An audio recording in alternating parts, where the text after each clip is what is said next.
Hi Year 13, so the poem that we're going to look at today is Giuseppe. So as ever, just complete the slides that you need to complete if you were not in the lesson, and just obviously add any notes that you missed during our session if you were in. So I've got the starter there that we had a little look at, some keywords that will be needed for analysing this poem. So you've got monosyllabic, hyperbole, figurative and hypocrisy. So obviously if you went in, stop and pause for a couple of minutes while you get those down and try and recall what some of those were, and I will put up the definitions in a moment. So hopefully you've got monosyllabic consisting of one syllable or using few words. Hyperbole is exaggeration. Figurative means not literal, so it's metaphorical. And hypocrisy, claiming to have higher moral standards than is actually true. So we're going to have a little look, as I said, at the poem, and as I always do, I will read through the poem, and then you've got some questions to have a little think about. If you were not in, then please do pause and have a go at putting down your own initial critical perspective on the poem down by using those questions, and then I will go through the analysis of the poem. So, Giuseppe.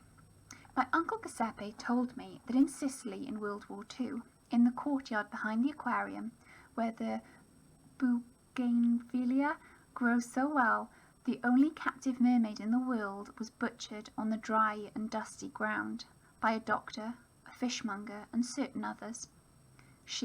It, had never learnt to speak, because she was simple, or so they said. But the priest who held one of her hands while her throat was cut said she was only a fish, and fish can't speak. But she screamed like a woman in terrible fear. And when they took a ripe golden roe from her side, the doctor said this was proof she was just a fish, and anyway an egg is not a child, but refused when some was offered to him.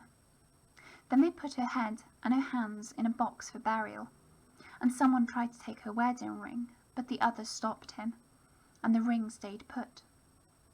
The rest they cooked and fed to the troops. They said a large fish had been found on the beach. Starvation forgives men many things, my uncle, the aquarium keeper, said, but couldn't look me in the eye, for which I thank God. Okay, so as I said, if you were not in, please do pause and have a go at answering those questions, and I will just dive then straight into the analysis. Okay, so as I said, diving straight into this poem then, as always I'll start with the title of the poem. So Giuseppe, again, it's very ambiguous. Interestingly though, the name is the Italian version of Joseph. So if there's a biblical link there or not, I don't know, but it's interesting that there is that link.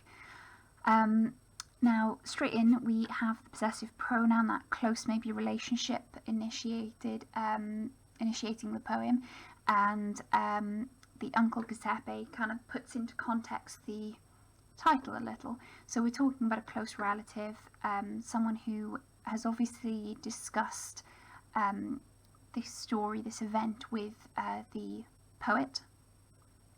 Told me that in Sicily in World War II, so we are contextualised here now, we know where this is taking place, but it's interesting that this is an initial setting of conflict, because obviously we're talking about during the World War, so immediately we have this idea of conflict and possibly violence. In the courtyard behind the aquarium, now interesting here because again we're being contextualised but on a smaller scale, behind the aquarium, that preposition behind suggested to me that it's somewhere hidden away, it's somewhere that maybe they don't want others to see. So again, it's immediately setting quite a sort of dark setting and establishing quite a dark setting to begin with. Where the bougainvillea grows, so interesting description there and detail and imagery that's being created. This is quite a vibrant, ornamental vines and bushes that grow. Maybe there is a link there to the mermaid that's then mentioned as something decorative, something to be seen, something to be viewed. But we have this link, and it's interesting that there's a contrast between this almost quite beautiful imagery of the setting of where this is taking place, but it contrasts then to the brutality of the actions that the men take towards this mermaid. Grows so well, the only captive mermaid in the world. So we've got maybe links potentially there to World War II in terms of during the World Wars there were captives on both sides, and there is maybe that contextual link to that idea of keeping people captives, but again this sort of idea of only suggesting that there's isolation, and there's something unique here in obviously then linking to the mermaid, because we have this almost mythical creature in the world. So again this idea that she's isolated. We've got on enjambment, there's a sort of visual break from the description of this mermaid, and the only one of its kind in the world, this only captive one, was butchered. So there's a break before this very violent action is described, and that verb butchered is already beginning to almost there's an element of anthropomorphism here, or zoomorphism, sorry, where this mermaid is likened to an animal, a creature, because a butcher obviously kills and cuts the pieces of corpses of animals into hunks of meat for selling. So already there's an element of zoomorphism where the mermaid is compared to an animal on the dry and dusty ground. So interesting here, could it potentially, this drawing attention through the adjectives to describe the ground, is it maybe metaphorically suggesting the lack of morals of these men by a doctor, a fishmonger and certain others? Ironic here as a doctor actually takes an oath, the Hippocratic oath, to protect life, and in this case he's taking life, which is something that goes against that code of conduct. And the fishmonger as well, so the fact that they're referred to by their titles, and these men who have these important jobs, which we'll discuss at the end there, because it's an important theme, this idea of male violence towards the female mermaid. But it's interesting that the titles are used here, and certain others is quite ambiguous there. We're not quite sure who else is being referred to. She, so interesting that the pronoun there humanises the mermaid, but then is retracted by sort of objectifying, going to it, she, it, and we've got that caesura to potentially emphasise that, that pause then.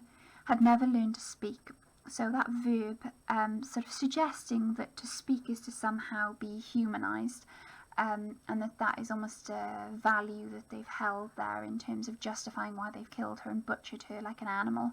And you could say that there is a theme there of human control of animals, and you know how we think that we are entitled to take their lives and kill animals because they can't speak and communicate that that's not something that they want and that they desire, and we take that as a sign of consciousness and awareness, that to speak is to be aware and to be conscious.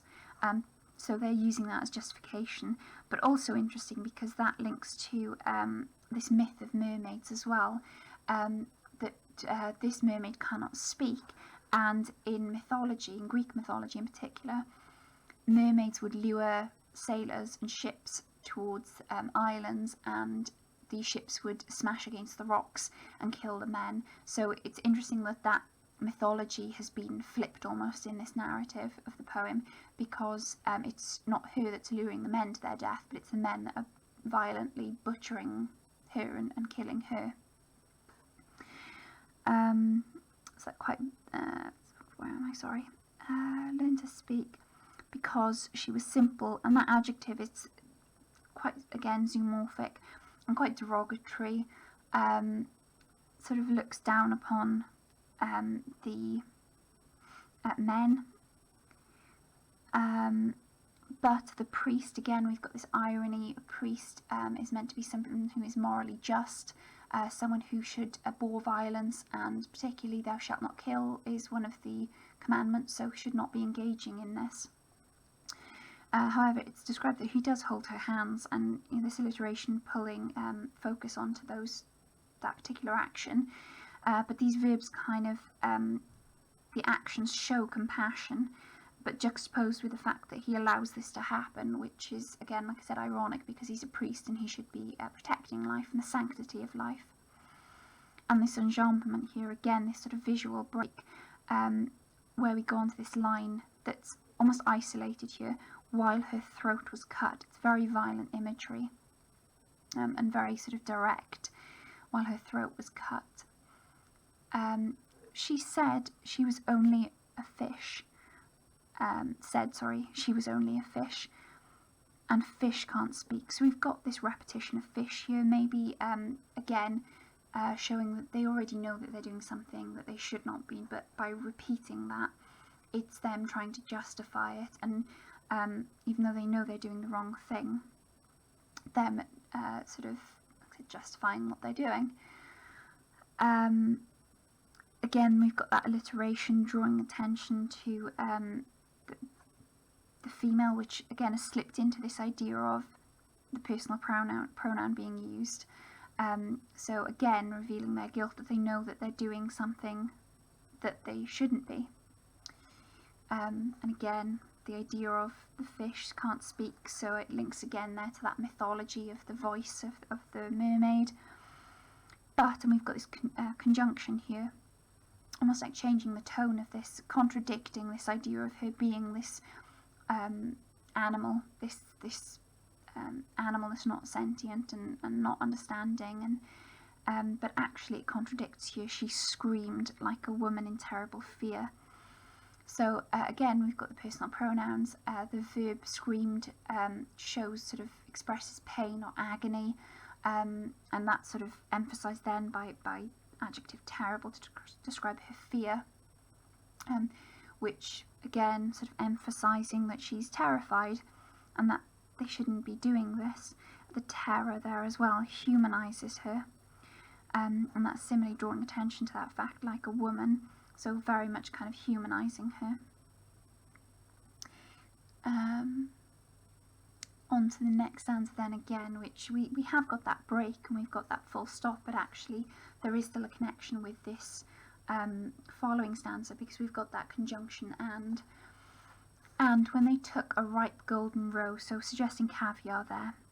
Ripe as well, interesting, maybe suggesting that she's quite young, and you could say that there is a link here again to this theme, and I will discuss it in a bit more detail, but the idea of male violence on women, that they're destroying that part of her that is very much essentially womanhood and her ability to produce life, and that as men they are forcibly destroying that by taking away her ability to produce children from her side. The doctor said that this was proof that she was just a fish. So there's almost like that cold logical idea then that she's not human. And anyway, an egg is not a child. I mean, this definitely raises the idea of sort of female rights over an autonomy over their own bodies and fertility, and then being able to make their own choices. And this is very intrusive of the males to kind of almost, I'm trying to think of the correct word for it really, but they're invading a very personal aspect of her body.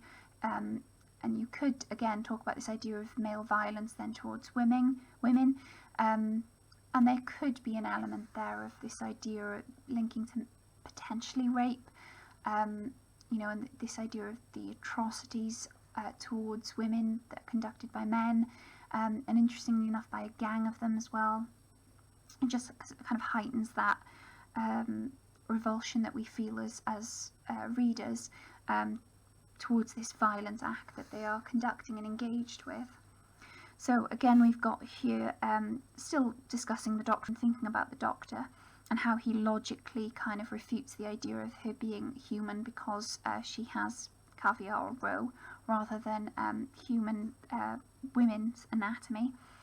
But, and this verb here is sort of emphasising the guilt of the doctor, because he does know emotionally, contradicting his logic, that there is an element of humanity to the mermaid, and although she may not be fully human, she's certainly more human maybe than fish.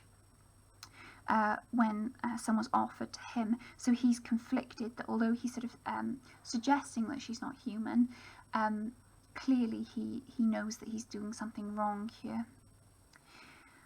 Then they put her head and her hands in a box for burial. So it's interesting that those are the aspects of her that they've kept, maybe the most human parts, the parts that are most identifiably human.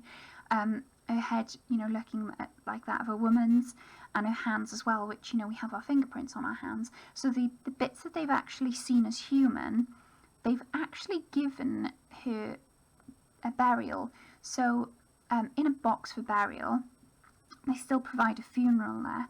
Maybe that they do understand there, hinting that they do understand that she's more human than animal, because those elements that are human, they are burying and providing the sort of ritual routine of burial for. But interesting as well that it's a box, that they describe a box that maybe they've left so little of her, so it contradicts this idea of treating her with some kind of respect. And interestingly, like I said, it's only the elements that look like a human that they are treating respectfully. But there's so little left of her that they've put her in a box. And someone tried to take her wedding ring. So, this noun, this ring, suggests that there is kind of some society that is very much like our own. There's parallels drawn between that of these mer people to ours. So again, maybe emphasising this idea that what they're doing is very wrong, reinforced by this next line, but the others stopped him. That verb sort of suggests morals there, that, that aspect of her that is human and maybe more human than animal, they know that what they're doing is wrong. And the ring stayed put, so, allowing her at least that last bit of dignity. But interestingly enough, you could say that wedding ring is symbolic of the fact that she belongs to a man, and you could say that as a group of men, they're unwilling to take that from her, that idea that she belongs to a man, because they respect the man more than they respect her. So very interesting perspective there, that they will only respect this female in terms of the man that she belongs to. Again, it brings up very much sort of feminist arguments then for how women are treated in society. The next line then, the rest they cooked and fed to the troops. And, we've got a sort of two-line stanza here, drawing more attention to these lines. And it's very interesting. There's non-specific here dehumanization, the rest of her body. So unlike her head and her hands, which could be clearly identified as being almost human, the rest is dehumanized. They cooked and fed. So this idea that they fed to the troops, almost wants to leave the troops without that kind of untainted by their actions. They don't want the troops to know. They don't want them to be sullied with the idea that they've done something so inhumane. And it's interesting that for the contextual aspect of World War II, they don't feel that they want to morally taint these troops which are fighting, for the freedom of Europe. So the troops, the soldiers, remain morally just in this narrative. They said a large fish had been found on the beach, so this guilt maybe as well. And the troops potentially, or maybe the troops wouldn't eat it, they'd refuse to eat it potentially if they knew that this had been the mermaid that they'd killed, so had been found on the beach. Starvation forgives men many things. So interesting as well that you've got that collective noun, men, so justifying a very general sweep of men generally. And, again, this idea that justification for what they're doing forgives that key idea, which links into this idea of salvation as well, because there is, and I'll talk about this as well more towards the end when I want to give my overview, but the idea as well that there's almost a biblical reference to this, because this large fish links to the idea of that Bible story where Jesus takes the loaves of bread and fish and feeds the, thousands of people in the crowd. And almost an element of the mermaid being seen as sacrificial then in that respect, dying for the need of many. And this idea of forgiveness then, and that justification of their actions. My uncle, and again, there's interesting that at the beginning of this, he talks about the uncle and sort of makes reference at the very start, but coming back to it here, there's almost a different tone when he's talking about his uncle. Starvation forgives men many things. My uncle, the aquarium keeper. So this is, you were really drawing attention to this phrase, this subordinate clause, because actually now we have a direct link to the mermaid, because again, he was the keeper here. He should have been keeping her safe and protecting her, because that was his job. And yet, he's got a direct responsibility for her death, but couldn't look me in the eye. That modal verb suggests his guilt. He knows what he's done wrong, for which I thank God. And that relief as well at the end, that he feels guilt, and he's glad that his uncle feels guilt, because at least there's something human in his uncle for feeling guilt for doing something so wrong. Suggests maybe the uncle still kind of retains some of his humanity after this abhorrent act. So we have a very negative tone throughout here, very sort of remorseful as well towards the end, reluctant and hesitant maybe as well, as he's revealing this atrocity, reveals maybe the horror of war and the choices that men make. Now, I'll just talk generally about some ideas here as well before I sort of go on to the themes as I usually do. There's some interesting points. So free verse feels very much like a natural conversation between the uncle and the niece or nephew, assuming it's going by the sex of the writer, the nephew. But it feels very as a natural conversation, this almost a confessional of what's happened. Something to note, and I know I don't make much in terms of contextual references here, but Roderick Ford, and I noted this because it was quite interesting, this was something that someone suggested. Roderick Ford is actually on the autistic spectrum, and someone suggests that the mermaid might actually represent this idea of an outsider, because Ford very much feels to be, as a sort of non-verbal aspect of the mermaid, it links to this idea of him feeling like an outsider because of his diagnosis, because part and parcel of autism is that communication can sometimes be quite difficult for someone who has that diagnosis. And it's interesting as well that the mermaid is non-verbal, because it suggests that she'd never learnt to speak.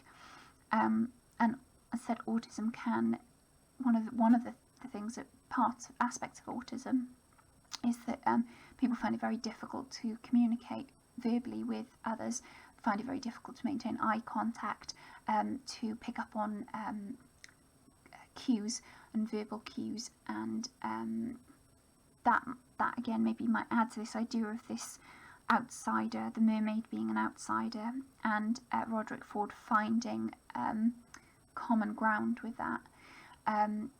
So I just found that really interesting as well, so I've added that on there as a potential interpretation. So I'm just going to go through some of the themes now. So one of the themes that I've mentioned there is this idea of male violence. So this theme is often explored in feminist texts, and we have this idea here of this, as I mentioned, this group of males who behave in an extremely aggressive way, this almost animalistic way, where they sort of seem almost like hunters, predators, and this mermaid is a victim who is butchered. So it could represent that. This idea as well of morality, so very much an existential question for all mankind, is that of morals and morality, and how we keep our morals in these harsh conditions. Because that, again, if we contextualise it, the idea of during wars these atrocities do happen.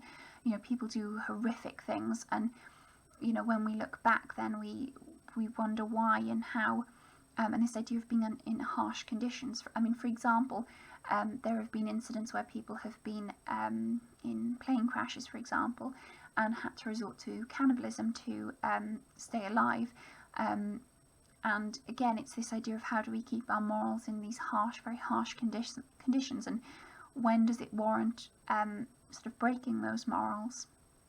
Identity then, so again, one of these frequent themes that have come up, and obviously the death of the mermaid then links to this Uncle Giuseppe, and how he sort of views his actions and his morals, and how he sort of regrets that, and potentially feeding into the identity of the narrator as well, who sort of has this relationship with his uncle, and maybe his perspective changes when he sort of hears this. The idea of fantasy and reality here, so both are often mixed and blurred in literature as experiences are put under the lens of interpretation as they're undergoing this realisation in writing. Very interesting in this one, there is that aspect of mythology and almost a fairy tale feel to this poem, this idea of this mermaid. And very much the lines are blurred here in this particular poem. But it's interesting that Roderick Ford actually wrote this poem after hearing about an incident, a similar incident, obviously not with the mermaid, but where during World War II there was an aquarium, and they killed all of the fish that were in the aquarium to be able to feed the people. So it is based off this sort of real life event. But obviously fantasy is being used here as well to mix with that. So as ever, I've got the bibliography there, and this PowerPoint is in our classroom drive, so make sure that you have a little look at those, and as I always say, make sure that you are sort of looking at other sources as well, the more interpretations that you've got to base a response off of. Obviously you're giving yourself more chance to gain marks. But always, as ever, feel free to email me or message me in our Google Classroom if you've got any questions.